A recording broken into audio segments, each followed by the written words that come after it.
مجھے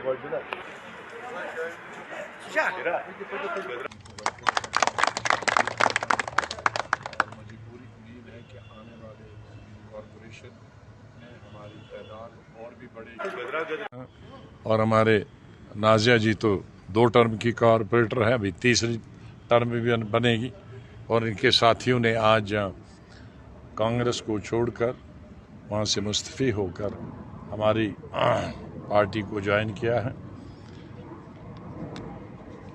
اور اس پارٹی میں ان کا ویلکم کرتا ہوں. یہ 7 کے قریب یہ ہمارے کارپوریٹر ساتھی ہیں.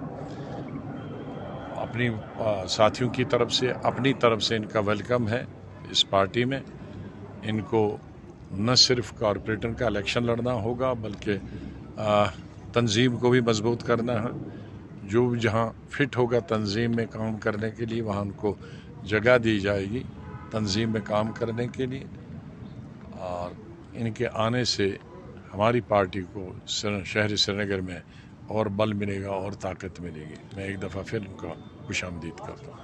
سر، آپ کا ماننا ہے کہ الیکشن کے بعد میں آپ نے کل بھی ڈورو میں جو بولا کہ یہاں پہ جو ترقی ہے اس پہ کام کیا جائے گا، ڈیولپمنٹ پہ کام کیا جائے گا، تھوڑا سا بتائیے اس بارے میں. ظاہر ہے میرا ایک سب سے بڑا ایجنڈا نہ صرف جموں کشمیر میں لیکن جس منسٹری میں رہا ہوں اللہ تعالیٰ کے فضل سے اس میں میرا ڈیولپمنٹ کا ہی ایجنڈا رہا، اور جو چیزیں ان محکموں میں بھی کبھی نہیں ہوئی تھی وہ میرے وقت میں ہوئی. جیسے میں سول ایویشن منسٹر، ایک ہی مثال دیتا ہوں، جیسے اس سے بھی پہلے اندرا جی کے وقت میں جو پہلا فیصلہ میں نے کیا تھا وہ ریڈیو میں ہر گھنٹے بعد نیوز آنی چاہیے تھے BBC کے طرز پر، ورنہ اس سے پہلے 83 سے پہلے نیوز یہاں صرف 3 دفعہ آتی تھی. صبح آتی تھی اور 2 یا 3 منٹ 1 بجے آتی تھی اور پھر 8:45 بجے آتی تھی. لیکن پہلا آرڈر میں نے کیا تھا ہر گھنٹے کے بعد نیوز آنے تھی. تو ایک انقلابی قدم تھا.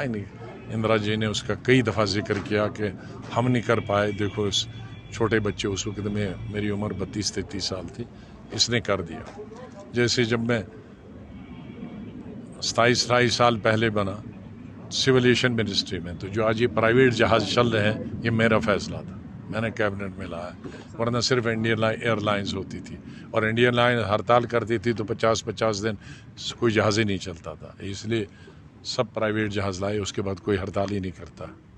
تو اس طرح کی کئی قدم جس منسٹری میں گیا اس میں نے وہ اقدام اٹھائے. اور جموں کشمیر میں بھی چاہے ڈبل شفٹ ہو، ٹرپل شفٹ ہو، ورک کلچر ہو، یہ تمام چیزیں میرے وقت میں ہوئی ہیں. لیکن بدقسمتی سے آج سنگل شفٹ میں بھی کام نہیں ہوتا.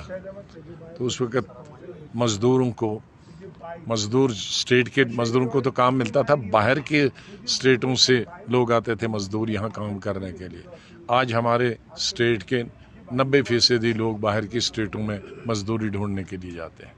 تو ان تمام چیزوں کا سر آرٹیکل 370 جو ابھی سپریم کورٹ میں نے پہلے ہی سے ہی کہا تھا کہ 2 ہی لوگ اس کو کر سکتے ہیں، یا تو موجودہ مرکزی سرکار یا سپریم کورٹ. تو موجودہ سرکار کا تو سوال ہے، ان سے توقع ہی نہیں کر سکتے کہ انہوں نے اس کو تو کیا.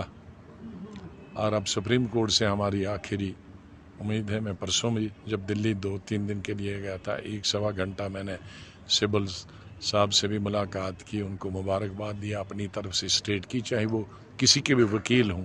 لیکن میں سمجھتا ہوں کہ ہمارے اسٹیٹ کے 1.5 کروڑ لوگوں کے وکیل تھے، اور اس کو انہوں نے بڑی خوش اسلوبی سے انجام دیا، اور بہت ڈٹ کے انہوں نے ہماری وکالت کی اسٹیٹ کے لوگوں کی. اور اب توقع ہی کی جا سکتی، اللہ تعالیٰ سے دعا کی جا سکتی کے سامنے دعا کریں اور توقع کریں. کیا تقریر کیا اور 2 منٹ نکال کے اس کو اب کس کانٹیکس میں بولا گیا تھا یہ نہیں پتا تھا. یہ نہیں پتا ہے 1 گھنٹہ میں نے کیا بولا یہ تو نہیں ہے. ہاں چلو.